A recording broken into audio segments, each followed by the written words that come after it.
আজি বিশেষ এটা বিষয়ৰ ওপৰত আলোচনা কৰাৰ কাৰণে অৰ্থাৎ যোৱা তাৰিখত মাননীয় মুখ্যমন্ত্ৰী হিমন্ত বিশ্ব শৰ্মা ডাঙৰীয়াৰ যিখন সভা আছিল মৰিগাঁৱত, সেই সভাত আসাম মহিলাই বিশেষভাৱে তাতে উদ্যমিতা আঁচনি নালাগে, অৰুণোদয় আঁচনি নালাগে, এনেধৰণৰ শ্লোগানেৰে এটা উচ্ছৃংখল পৰিস্থিতি তেওঁলোকে তাতে তৈয়াৰ কৰি সৃষ্টি কৰিছিল। তো সেই সন্দৰ্ভত এটা প্ৰতিক্ৰিয়া জনোৱাৰ কাৰণে একচুৱেলি আপোনালোকক ইয়ালৈ আমি আহ্বান কৰি আনিছোঁ। তো আজি মোৰ লগতে আছে প্ৰাঞ্জল কলিতা, তেখেত আমাৰ মুখপাত্ৰ। তো গতিকে কালিৰ যি ঘটনা, সেই ঘটনা সন্দৰ্ভত আপোনালোকক প্ৰতিক্ৰিয়া জনোৱাৰ কাৰণে আহ্বান কৰিছিলোঁ। আৰু এই যিগৰাকী মহিলাই মূলতঃ তাতে উচ্ছৃংখলতা পৰিস্থিতি সৃষ্টি কৰিছিল, তেওঁৰ নাম হৈছে আবেদা আহমেদ। আৰু আচলতে তেওঁ বৰ্তমানৰ নাম লৈছে মাইনা। উপাধিটো তেওঁ নকয়, মানুহক তেওঁলোকে মাইনা বুলিয়ে কয়। আৰু এই আবেদা আহমেদ বুলি কোৱা যিগৰাকী মহিলাই কালি অৰুণোদয় আঁচনি নালাগে বুলি তাতে কৈ আছে, উদ্যমিতা আঁচনি নালাগে বুলি তেওঁ কৈ আছে, এই যি ধৰণৰ উচ্ছৃংখল পৰিস্থিতি সৃষ্টি কৰিছিল, তেওঁ আচলতে কোন, এই কথাটো আমি সকলোৱে জনা উচিত। তেওঁ আছিলে এগৰাকী কংগ্ৰেছী মহিলা, যিগৰাকী যোৱা গাঁও পঞ্চায়ত নিৰ্বাচনত তেওঁ তাতে নিৰ্বাচনত অৱতীৰ্ণ হৈছিল নিজে এগৰাকী প্ৰাৰ্থী হিচাপে। আৰু একেটা সময়তে তেওঁৰ হাজবেণ্ড অৰ্থাৎ তেওঁৰ পৰিবাৰৰ এটা চৰকাৰী পৰিয়ালৰ অৰ্থাৎ চাকৰিয়াল এজনৰ তেওঁ পত্নী হয়। এনেও উদ্যমিতা আঁচনিৰ কথাই কওক বা একেটা সময়তে অৰুণোদয় আঁচনিৰ কথাই কওক, সেয়া তেনেধৰণৰ কোনো চৰকাৰৰ চাকৰিয়ালে সেই ধৰণৰ উদ্যমিতা আঁচনি নাপায়। আৰু সেই মহিলাগৰাকী উদ্যমিতা আঁচনি বা অৰুণোদয় আঁচনি পাবলগীয়া প্ৰশ্ন নাই। আৰু তেওঁ জানে যে তেওঁ সেইবিলাক বস্তু প্ৰয়োজন নাই, অৰ্থাৎ তেওঁ পাবৰ যোগ্য নহয়। সেইকাৰণে সেই ধৰণৰ মহিলা আৰু তেওঁৰ লগতে আৰু কেইবাগৰাকীও আমি সকলোৱে যাক চিনি পাওঁ তেওঁলোক কংগ্ৰেছী মহিলা বুলি, তেওঁলোকে সভাস্থলীত আহি সোমাই এটা উচ্ছৃংখল পৰিস্থিতি কালি সৃষ্টি কৰা আপোনালোকে দেখিবলৈ পালে। আৰু এই কথাটো এইকাৰণেই দেখিছোঁ আমি যে আজি আমাৰ হিয়াৰ আমঠু, আমাৰ প্ৰাণ জুবিন গাৰ্গ ডাঙৰীয়া আমাৰ মাজৰ পৰা আজি নাইকিয়া হোৱা ভালেকেইদিন হ'ল। আৰু এই যোৱা 19 ছেপ্টেম্বৰত যি ঘটনা সংঘটিত হ'ল, সেই ঘটনাৰ পৰিপ্ৰেক্ষিতত ইতিমধ্যে তেওঁৰ ন্যায়ৰ বাবে ইতিমধ্যে গোটেই সমগ্ৰ অসমজুৰি ৰাইজে ন্যায় বিচাৰি আছে।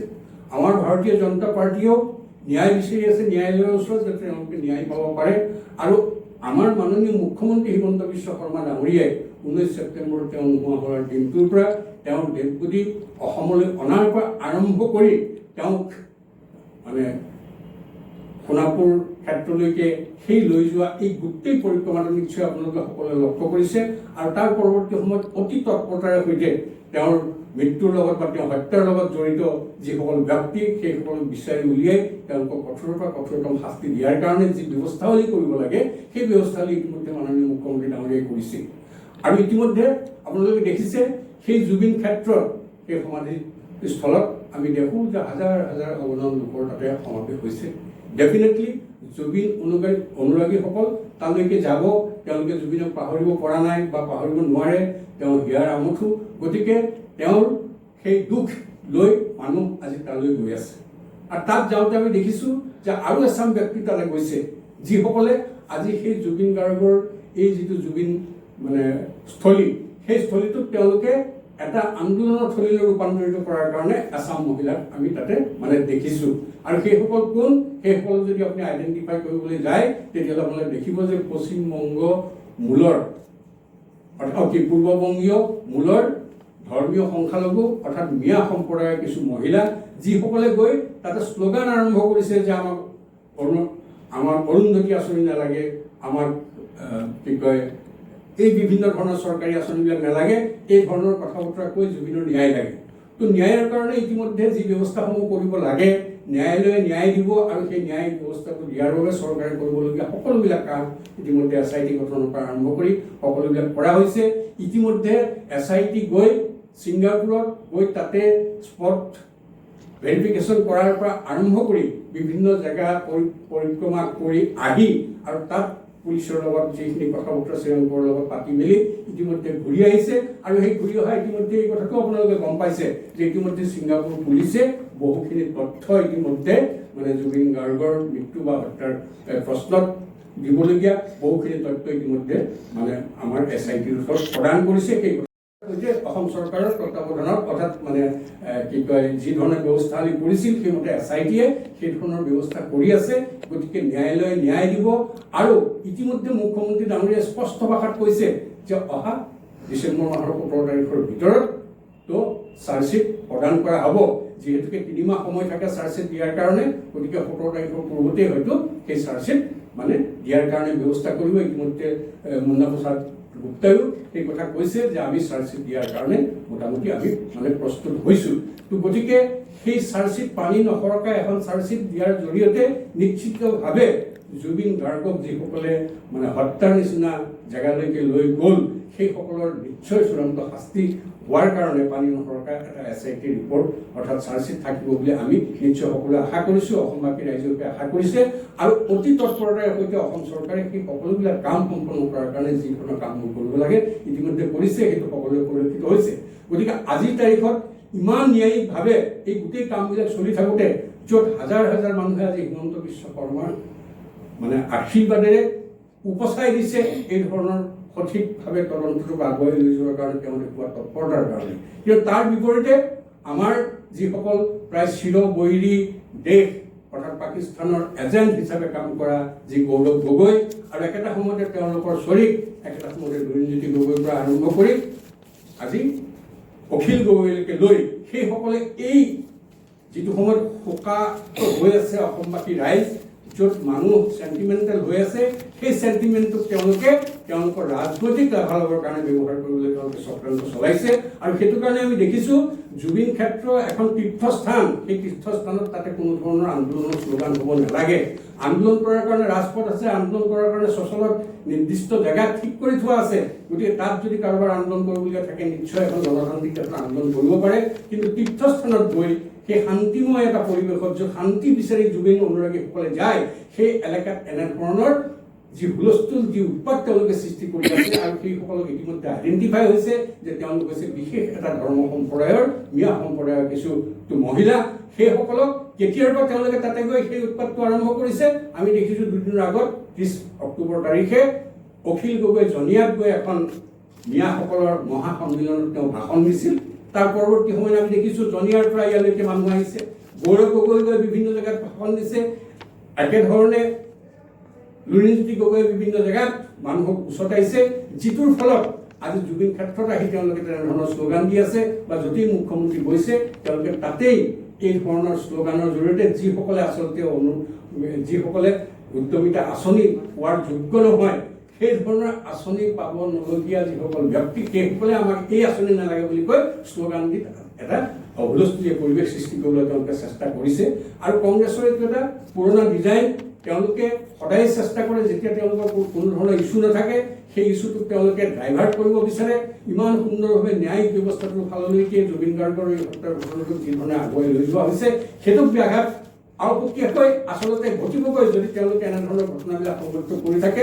গতিকে তেওঁলোকৰ ওচৰত যিহেতুকে ইছ্যু নাই, 24ৰ সন্মুখত যিহেতুকে 26ৰ নিৰ্বাচন আছে, সেই নিৰ্বাচনত তেওঁলোকে লক্ষ্য কৰিব বিচাৰিছে। ইমানেই নিকৃষ্ট তেওঁলোকে মানুহৰ মৃত্যুক লৈ তেওঁলোকে ৰাজনীতি কৰিবলৈ মানে পাহৰা নাই। এই ধৰণৰ নিকৃষ্ট ৰাজনীতিৰ এটা অংশ হিচাপে আজি আমি জুবিন থলীতেই হওক, আজি আমি বিভিন্ন জেগাত মুখ্যমন্ত্ৰী মিটিঙতেই হওক উদ্যমিতা আঁচনি নালাগে, অৰুণোদয় আমাক নালাগে, অমুক নালাগে, তমুক নালাগে বুলি কৈ তাতে তেওঁলোকে এই ধৰণৰ আন্দোলন অৰুণোদয় নালাগে এই ধৰণৰ আন্দোলন কৰাৰ নিচিনা ঘটনাবিলাক আমি সংঘটিত কৰা দেখিবলৈ পাইছোঁ।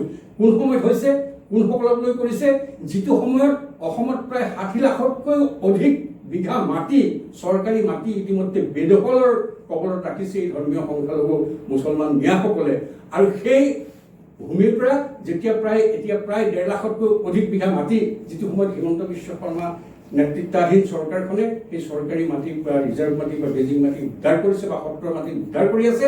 তো সেইটো সময়তে এই ধৰ্মীয় সংখ্যালঘুসকলৰ এই ধৰণে সেই ভূমিৰ পৰা উৎখাত কৰাৰ বদলা লোৱাৰ কাৰণে তেওঁলোককে অস্ত্ৰ হিচাপে লৈ তেওঁলোককে উচতাই আজি এই জুবিনৰ ইছ্যুটো তেওঁলোকে বিভিন্ন ধৰণে বিধি ফুটালি দিবলৈ মানে চেষ্টা কৰিছে।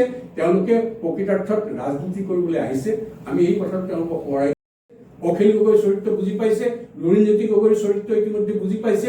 855জন শ্বহীদ হৈছিল বিদেশী নাগৰিক বহিষ্কৰণৰ প্ৰশ্নত, নেতৃত্বত আছিল কংগ্ৰেছ, আৰু সেই কংগ্ৰেছৰ লগতে আজি হাতে ভৰি ধৰি একেলগে একে সুৰ মিলাই আজি লুৰিণজ্যোতিক বা অখিলেশ কওক যিধৰণে আজি মানে আগবাঢ়িবলৈ গৈছে এই ৰাজনৈতিক মানে নাটকখন কৰাৰ ক্ষেত্ৰত অসমবাসী ৰাইজে তেওঁলোকক চিনাকৰণ কৰিছে। সিদিনা খৰ্গেৰ পুত্ৰ, কংগ্ৰেছ প্ৰেচিডেণ্ট খৰ্গেৰ পুত্ৰই প্ৰিয়ংক খাৰ্গে যেতিয়া ক'লে যে কিয় জাগিৰোডত ছেমিকণ্ডাক্টৰ হ'ব লাগে, সেইটো গুজৰাট, সেইটো আহমেদাবাদতে হ'ব লাগে, সেইটো কিয় গুজৰাটত হ'ব লাগে, কিয় মানে অসমত হ'ব লাগে, এই ধৰণৰ প্ৰশ্ন কৈছে। অসমত কোনো টেলেণ্ট নাই। অসমৰ যুৱ সমাজক যেতিয়া টেলেণ্ট নাই বুলি তেওঁলোকে তাচ্ছিল্য কৰিছে সেই সময়ত প্ৰিয়ংক খাৰ্গে, আৰু সেই সময়ত তাৰ প্ৰতিবাদত কিন্তু আজি অখিল গগৈকো আমি এষাৰ বক্তব্য কোৱা শুনা নাই, আমি লুৰিণজ্যোতি গগৈকো কোৱা শুনা নাই।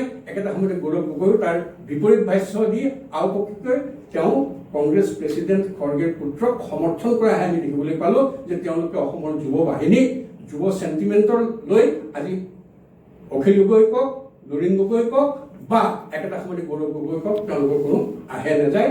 তেওঁলোকে তেওঁলোকৰ মানে নেতৃত্বক অৰ্থাৎ প্ৰিয়ংক খৰ্গে বা তো গান্ধী পৰিয়ালৰহে তেওঁলোক আচলতে ভিত হিচাপে আজি কৰা আমি অসমত দেখিবলৈ পাইছোঁ। গতিকে সিদিনা আমি দেখিলোঁ শ্ৰীভূমিটো, য'ত বাংলাদেশৰ যি নেশ্যনেল এন্থেম সেইটোত য'ত পৰিৱেশন কৰা দেখিলোঁ এখন সভা, সেই ঘটনাটোক লৈও আজিলৈকে তেওঁলোকক কণ্ডেম কৰা আমি নেদেখিলোঁ। আৰু এইবিলাক ঘটনাই আচলতে বাৰে বাৰে উৎসাহিত কৰিছে আজি সংখ্যালঘু সম্প্ৰদায়ৰ যিসকল মানে অৰিজিনেলি মানে সেই তেতিয়াৰ যি লিগেচি, অৰ্থাৎ ছাদুল্লাৰ দিনৰ পৰা এই সুকীয়া অসমক বাংলাদেশৰ লগত চামিল কৰাৰ ধৰণৰ মানসিকতাৰ যি কাৰবাৰসমূহ চলি আছিল, সেই লিগেচিটোক আজিও গৌৰৱ গগৈ নিচিনা মানুহে ধৰি ৰাখিছে বা অখিল গগৈৰ সৈতে সেইটোক মানে উৎসাহ যোগাইছে, লুৰিণজ্যোতিৰ সৈতে উৎসাহ যোগাইছে। আমি এই কথাটোৱে ক'ব বিচাৰিছোঁ যে আজি অৰুণোদয় আঁচনিৰ কথাই কওক, উদ্যমিতা আঁচনিৰ কথাই কওক, যিবিলাকৰ জৰিয়তে বা যি নিযুত মইনা আঁচনিৰ জৰিয়তে য'ত লক্ষ লক্ষ নিবনুৱা যুৱক যুৱতীক আজি সংস্থাপনৰ পৰা আৰম্ভ কৰি তেওঁলোকৰ উন্নয়নৰ কাৰণে যি কামবিলাক আজি অসম চৰকাৰে কৰিছে, সেই কামবিলাকত তেওঁলোকে আচলতে ক'বলগীয়া একো কথা যিহেতুকে তেওঁলোকৰ নাই। তেওঁলোকে আজি এটা নকৰিবলগীয়া কাম, যিটো সকলোৰে গৰিহণাযোগ্য, অৰ্থাৎ জুবিনৰ মৃত্যুক লৈ যাতে, যিহেতুকে জুবিনেও কৈছিল পলিটিক্স নকৰিবা বন্ধু, আৰু সেই পলিটিক্স নকৰিবা বন্ধু বুলি কোৱা ব্যক্তিজনক লৈ আজি পলিটিক্স কৰিবলৈ তেওঁলোকে ওলাইছে। সেইটো কাৰণে আজি ঘৃণাৰে উপচাই দিছে অসমবাসী ৰাইজে। সেইটো কাৰণে আমি সকলোৰে ওচৰতে আহ্বান জনাওঁ যে যিসকলে জুবিন গাৰ্গৰ মৃত্যুক লৈ, হত্যাক লৈ এনেধৰণৰ ষড়যন্ত্ৰত তেওঁলোকে লিপ্ত হ'ব বিচাৰে, শান্তিপূৰ্ণ এটা পৰিৱেশক বিনষ্ট কৰি আচলতে জুবিনৰ প্ৰকৃত হত্যাকাৰীৰ তদন্তৰত যাতে বাধা হ'ব পাৰে, এই ধৰণৰ কাম কাজে আচলতে প্ৰকৃততে তেওঁলোকে কৰিব বিচাৰিছে। গতিকে অসমবাসী ৰাইজ সদায় সতৰ্ক হোৱাৰ কাৰণে আমি আহ্বান ৰাখিছোঁ, আৰু আমি গৰিহণা আৰু ধিক্কাৰ জনাইছোঁ যে যিসকলে আজি দুখীয়া মানুহৰ মুখৰ ভাত ৰেচন কাৰ্ডখন বা অৰুণোদয় আঁচনিৰ নিচিনা আঁচনিক কাঢ়ি লৈ যোৱাৰ কাৰণে যি ষড়যন্ত্ৰ তেওঁলোকে কৰিব বিচাৰিছে, সেইটোকো আমি মানে গৰিহণা জনাইছোঁ। আৰু এনেধৰণৰ কামৰ পৰা কংগ্ৰেছৰ পৰা অখিলৰ পৰা আৰম্ভ কৰি লুৰিণজ্যোতি গগৈলৈকে সকলোকে আমি উকিয়াই দিব বিচাৰিছোঁ যাতে তেওঁলোকে জুবিনক লৈ এনেধৰণৰ নিৰ্দিষ্ট ৰাজনীতি নকৰে।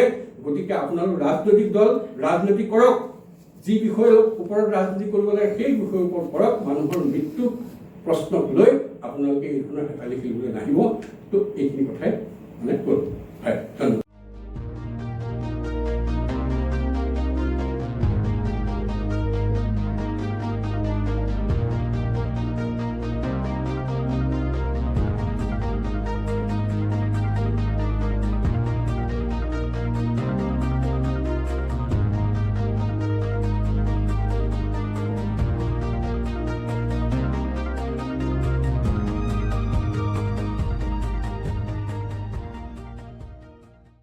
Stay informed, stay ahead.